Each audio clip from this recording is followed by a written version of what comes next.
بچیا ستاسو نوم دی؟ خدیجه. خدیجه تا ته څه مسله ده بچیا؟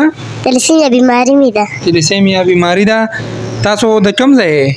پابېړی. پابېړی. مخکې به وینه کوم ځای خېجوله؟ پېښور کې. پېښور کې. اوس کوم ځای ته راغلي یې؟ دلته. شویړې ته خوشحاله یې؟ نږدې دی ځای؟ خپلو چاچوګانو ته خان څه وایې؟ چې موږ له وینه راکړي. سیف الاسلام. سیف الاسلام بھائی دا راته ووایه تاسو د ګدون نه رالې؟ او جی بالکل ګدون پابېړی نه شو. د ماشومې دا خبره وکړه موږ نور کله پېښور ته وینې لتلو.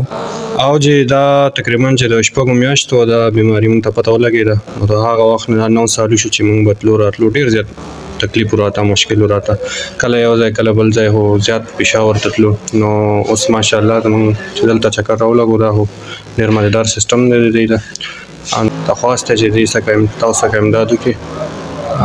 سیف الاسلام بھائی دا راته ووایه د دې خو لکه عمر 15 کاله به وي که سیوا دی؟ سیوا. د دوره 9 سال کې وینه په اسانه میلاویږي که په ګرانه میلاویږي؟ ډېره په ګرانه میلاویږي لکه اسانه باندې چې کوم دی نه میلاویږي. موږ چې پته ولګي چې دا اوس خانه ده نو 2-3 ورځې 4 ورځې موږ بیا وینه ګرځو. او دا په تکلیف وي؟ او دا په تکلیف وي بالکل.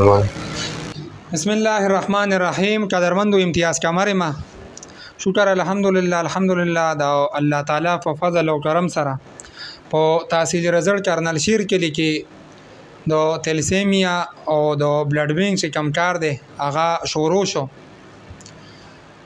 اوس هم یو ماشوم راغلی ده سهار هم یو ماشوم راغلی وه د بونیر نه. دا اوس چې کومه ماشومه ده دا هغه د ګدون علاقې ده د ګندپو.